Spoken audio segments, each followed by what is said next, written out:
بسم اللہ الرحمن الرحیم۔ السلام علیکم ناظرین، میں ہوں سید عامر حسین اور آپ دیکھ رہے ہیں یوٹیوب پہ میرا پروگرام نیا نظام۔ آج ہم نئے نظام میں کچھ بات کریں گے ہماری آزادی کی حقیقت کے بارے میں، کہ ہماری اصل میں آزادی کی جو حقیقت ہے وہ کیا ہے۔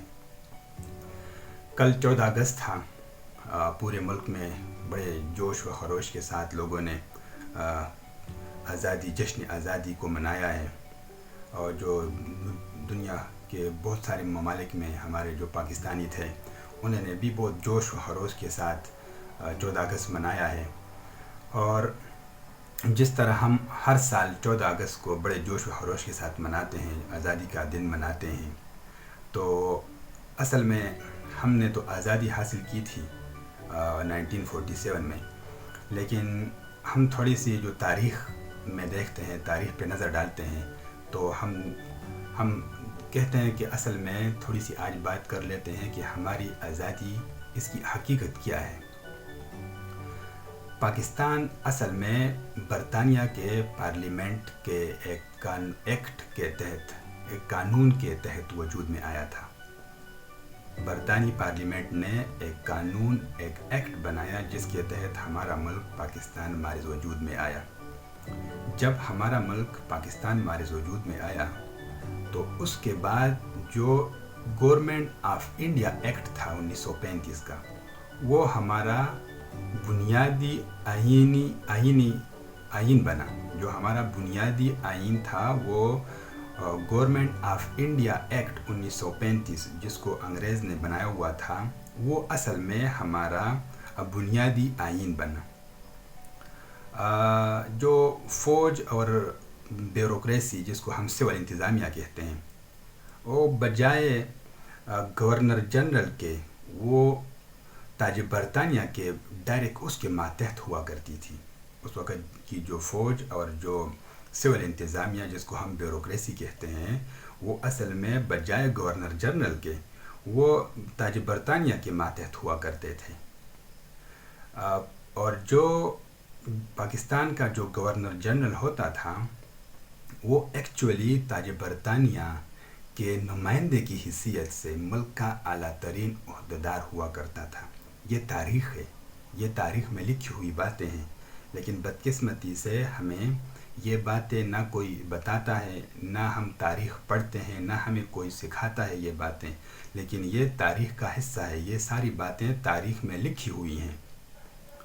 جو پاکستان کے گورنر جنرل ہوتے تھے 1947 سے لے کے 1952 تک، وہ برطانیہ کے شاہ جہاں ششم، اور اس کے بعد 52 سے لے کے 1956 تک جو ملکہ الزبتھ دوم تھی، اس کے آئینی طور پہ نمائندے ہوا کرتے تھے۔ یہ بھی تاریخ میں یہ باتیں لکھی ہوئی ہیں کہ وہ پہلے شاہ جہاں ششم اور اس کے بعد ملکہ الزبتھ دوم 47 سے لے کے 56 تک ان کے آئینی نمائندے ہوا کرتے تھے۔ جو ہمارے گورنر جنرل تھے جو 47 سے لے کے 1956 تک، جس میں محمد علی جناح، خواجہ ناظم الدین، جس میں ملک غلام محمد، سکندر مرزا، یہ اپنے خلف میں تاج برطانیہ سے وفاداری کا باقاعدہ عہد کیا کرتے تھے۔ یہ جب ان کی خلف برداری ہوتی تھی تو باقاعدہ تاج برطانیہ سے وفاداری کا حلف لیا کرتے تھے۔ یہ ہماری آزادی کی اصل حقیقت ہے، اور یہ ہم بڑی خوشی کی بات ہے کہ ہم نے ملک آزاد کر لیا، ہم نے ایک چھوٹا سا حصہ ہمیں دے دیا گیا۔ لیکن اصل میں تاریخ کے جروکوں میں جب ہم دیکھیں گے تو یہ ساری باتیں ہمارے سامنے نظر آتی ہیں۔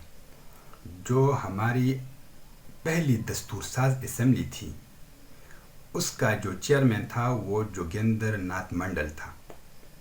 جوگیندر ناتھ منڈل ہماری پہلی آئین دستور ساز اسمبلی کا چیئرمین تھا۔ جو ہمارے پہلے وزیر خارجہ تھے، آپ کو پتہ ہے، وہ ایک قادیانی سر ظفر اللہ خان، جس کو انگریز سر کا خطاب دیتے تھے، تو وہ ہمارے سر ظفر اللہ خان وہ ہمارے پہلے وزیر خارجہ تھے۔ یہ ہماری تاریخ تلخ تاریخ ہے، اور یہ ہماری آزادی کی ایک تلخ حقیقت ہے جس کو ہم سے چھپایا جاتا ہے، لیکن ہم آپ کے سامنے یہ باتیں لاتے رہیں گے، تاریخ سے آپ کو آگاہ کرتے رہیں گے۔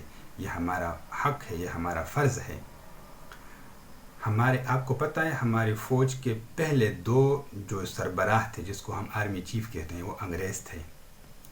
پہلا جنرل فرینک مسروی اور دوسرا ڈوگلس ڈیوڈ گریسی۔ یہ ہمارے پہلے 2 آرمی چیف ہوا کرتے تھے۔ جو پنجاب کے گورنر تھے اس وقت، وہ فرانسس موڈی۔ جو سرحد کے گورنر تھے وہ جارج کننگم، اور جو سندھ کے گورنر تھے وہ ایکچولی انگریز کے خطاب یافتہ تھے۔ یہ ایک چھوٹی سی تاریخ ہے، اور یہ ہماری آزادی کی حقیقت ہے جس کو ہمیں کوئی بھی نہیں بتائے گا، لیکن یہ تاریخ ہے، یہ حقیقت ہے۔ یہ باتیں تاریخ میں لکھی ہوئی ہیں۔ بدقسمتی سے آج بھی آپ دیکھ لیں، آج کے دور میں بھی آپ دیکھ لیں تو آپ کو پتہ چلے گا۔ یہ بات تو ہم نہیں کہتے، یہ تو ابھی کھلے عام ہمارے جنرل حمید گل صاحب نے یہ بات کی تھی، یہ بات اسد درانی نے بھی کی تھی، یہ بات جنرل اسلم بیگ نے بھی کی تھی کہ جو ہمارے آرمی چیف بنتے ہیں وہ پاکستان میں نہیں بنتے۔ اس وقت وہ برطانیہ بناتی تھی، آج انہوں نے کہا، یہ ان کی بات میں آپ کے ساتھ کوٹ کر رہا ہوں، انہوں نے کہا کہ آج امریکہ جس کو چاہتا ہے آرمی چیف لگاتا ہے۔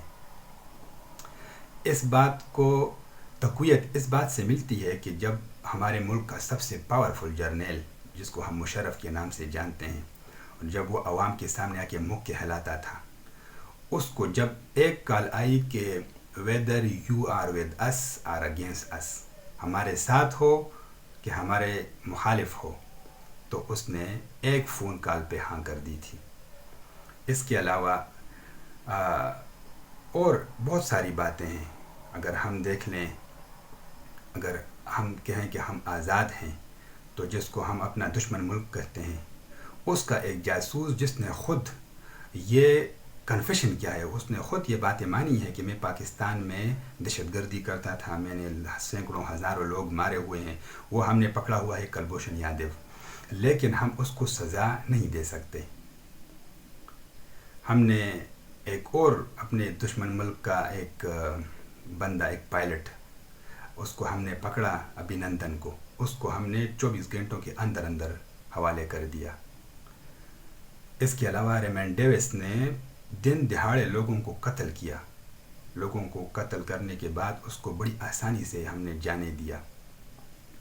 تو اگر یہ آزادی ہے اور یہ کہتے ہیں کہ ہم آزاد ہیں، تو ایسی آزادی تو اگر آپ لوگ ایسی آزادی اس ذہنیت کو آزادی تو ذہن کی ہونی چاہیے، آزادی تو سوچ کی ہونی چاہیے، آزادی تو پالیسی کی ہونی چاہیے، آزادی تو نظام کی ہونی چاہیے۔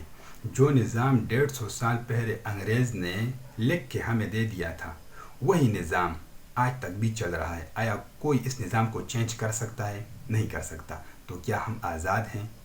کبھی اس قانون کو کبھی 1956 کا آئین ہم کہہ دیتے ہیں، کبھی 1973 کا آئین ہم کہہ دیتے ہیں، کوئی کہتا ہے کہ یہ ہم نے آئین بنایا ہے، کوئی ایک بندہ کریڈٹ لیتا ہے، کوئی دوسرا بندہ کریڈٹ لیتا ہے، لیکن ایکچولی قانون وہی ہے، اس کو کوئی تبدیل نہیں کر سکتا۔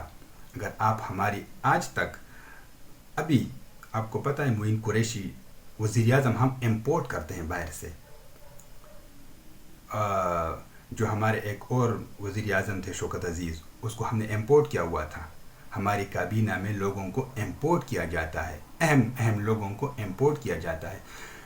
آپ اس بات کو دیکھیں کہ ہمارے، ایک بار پھر میں آپ کو یہ بات بتا دوں کہ سب سے پاورفل جرنیل جو حکمران تھا ہمارا مشرف، جب اس کی کابینہ بنائی گئی اور اس کے سامنے لوگوں کو لا کے کھڑا کیا، تو اس نے کہا کہ ان میں سے تو میں کسی کو نہیں جانتا، یہ میرے وزیر ہیں لیکن میں تو ان میں سے کسی کو نہیں جانتا۔ تو جو سب سے پاورفل بندے کو پتہ نہیں ہے کہ میری کابینہ کون بناتا ہے، میرے وزیر کون بناتا ہے، اور میرے پرائم منسٹر اور میرے آرمی چیف کون بناتا ہے، تو آیا ہم آزاد ہیں؟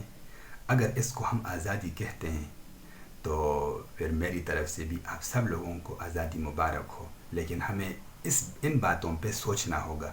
یہ تاریخ ہے، یہ تلخ تاریخ ہے، یہ حقیقت ہے. ان باتوں پہ ہم نے جب سوچیں گے تو ہمیں پتہ چلے گا کہ ہم نے بہت کام کرنا ہے. ہم آزاد نہیں ہوئے، ہم ابھی بھی غلام ہیں. ہماری ذہنیت غلام ہے، ہماری سوچ غلام ہے.